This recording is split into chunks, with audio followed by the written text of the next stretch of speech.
छोटी मौत मारता है, धीरे धीरे खाता है। डर हावी नहीं होना चाहिए, ये सोचने की क्षमता खत्म कर देता है। जब ये आखिरी बार हावी हुआ था तो मैंने अंदर मुड़कर पूछा, डर तुम पैदा कहाँ से हुए थे जनाब? तब तक मैं अकेला था, केवल मैं, क्योंकि मुझे हारना नहीं आता। ये मेरी 17वीं जंप थी, लेकिन आज हम लोग ज़्यादा नर्वस थे क्योंकि हम हेलो यानी हाई एल्टीट्यूड लो ओपन की तैयारी कर रहे थे। इसमें आसमान में बहुत ऊंचाई से हथियारों के साथ दुश्मन के इलाकों में कूदना होता है और ज़मीन के बिल्कुल पास आकर पैराशूट खोला जाता है, क्योंकि सैनिक जब बहुत ऊपर से कूदते हैं तो दुश्मन को प्लेन ज़मीन से दिखाई नहीं देता। इसकी तैयारी हमने बहुत पहले से शुरू कर दी। ट्रेनिंग के पहले 2 हफ्तों में केवल ये सिखाया गया कि जंप के समय हमसे क्या गलतियां हो सकती हैं और उनसे निपटा कैसे जाए।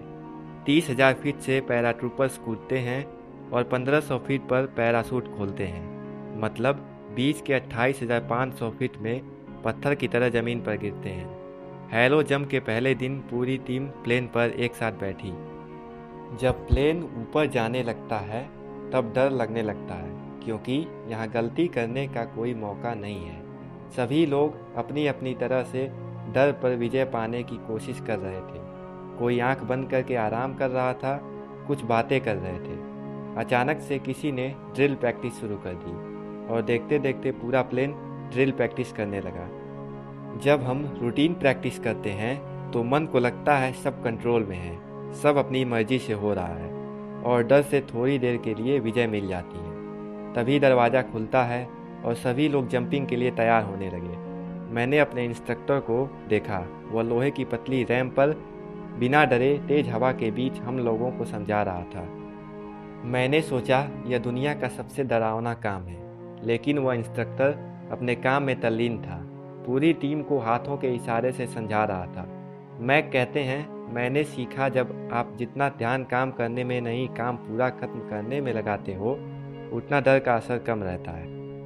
जंप के दौरान मैंने पैराशूट खोलने की कोशिश की तो खुला नहीं। मैंने दोबारा कोशिश की, फिर भी नहीं खुला। आखिरी बार कोशिश करने पर मेरा बैलेंस बिगड़ गया और मैं पैराशूट पैर में फंस गया। अब मैं सर के बल धरती की ओर खींचा जा रहा था। ऐसे में मैं दूसरा रिजर्व पैराशूट भी नहीं खोल सकता था, क्योंकि वह भी मेरे पैरों में। इन सब के बीच मैं तीव्र गति से मृत्यु की तरफ बढ़ा जा रहा था। तभी मेरी नज़रें नीचे आने वाली ज़मीन पर पड़ी। मैंने जैसे ही नीचे देखा, दिमाग के सारे उपयोगी काम जैसे रेशनल थिंकिंग, डिसीजन मेकिंग ने काम करना बंद कर दिया। लेकिन एक चीज़ मेरे अनुकूल थी, मेरी ट्रेनिंग दुनिया के बेस्ट ट्रेनर के साथ हुई थी। आपकी ट्रेनिंग जितनी अच्छी होती है, आप उतनी जल्दी और उतनी आसानी से दुविधा से बाहर निकल जाते हैं। जैसे ही ये मैंने सोचा, मेरा दिमाग काम करने लगा। मुझे पैर में बंधे हुए पैराशूट को काटना था और रिजर्व पैराशूट को खोलना था। लेकिन मेरी नज़र धरती पर गई। मैंने बड़ी जल्दी से अपनी नज़रें हटाई, पैराशूट काटा और रिजर्व पैराशूट खोला। जब दूसरा पैराशूट खुला, मैं 250 किलोमीटर पर आवर की स्पीड से नीचे गिर रहा था। मैं जैसे तैसे लैंड कर पाया। ये कहानी है रिचर्ड मैकोविच की, जो एक नेवी सील हैं। उन्होंने अपनी book unleash the power with in में इसका उल्लेख किया है। डर सबके साथ होता है। जब हम डरे होते हैं तब कभी भी अपनी जिम्मेदारी स्वीकार नहीं करते, क्योंकि डर डिफेंसिव और रिएक्टिव होता है।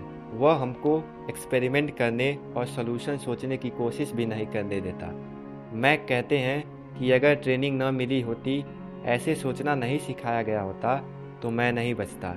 मैक कहते हैं कि सील में एक कहावत होती है कि युद्ध के समय इंसान का दिमाग पानी की तरह बह जाता है। इसलिए उनकी ट्रेनिंग इस लेवल की होती है, क्योंकि अगर आप डर को हैंडल करना नहीं जानते तो डर आपको स्तब्ध कर देगा। डर आपको फ्लो में आने से, बहने से रोकता है, और जितना भी मीठा पानी हो, रुका हुआ पानी खराब होने लगता है। डर कुछ और नहीं, अज्ञात का आभास है। जितना ज़्यादा अननोन चीज़ें होंगी, उतना ज़्यादा डर लगेगा। कब, कहाँ, कैसे और क्यों, जितने सवालों का जवाब नहीं होता, उतना ज़्यादा हमें डर लगता है।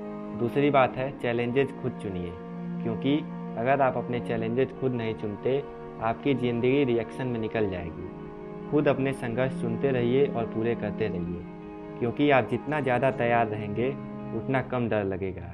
जैसे अगर आपको मैथ से डर लगता है तो आप पहले इस चैलेंज को पूरा कीजिए, जिससे बाद में दिक्कत ना हो। जब आप ट्रेनिंग या तैयारी करते हैं तब आप रिएक्शन से आगे निकल सकते हैं। ट्रेनिंग में दर्द युद्ध से कम होता है, यहाँ सीखने का मौका होता है। डर से निपटने के लिए एक आखिरी बात आपको समझ लेनी चाहिए कि हमारे पास असीमित शक्ति और टॉलरेट करने की क्षमता होती है।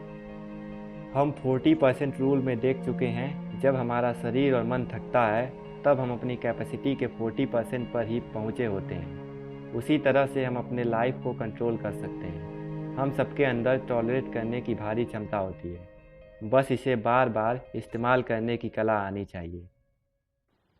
अब इस वीडियो को समराइज करते हैं। पहला, जब भी डर आसपास भटके तब ध्यान को जो काम सामने है उस पर नहीं, काम पूरा करने पर लाना चाहिए।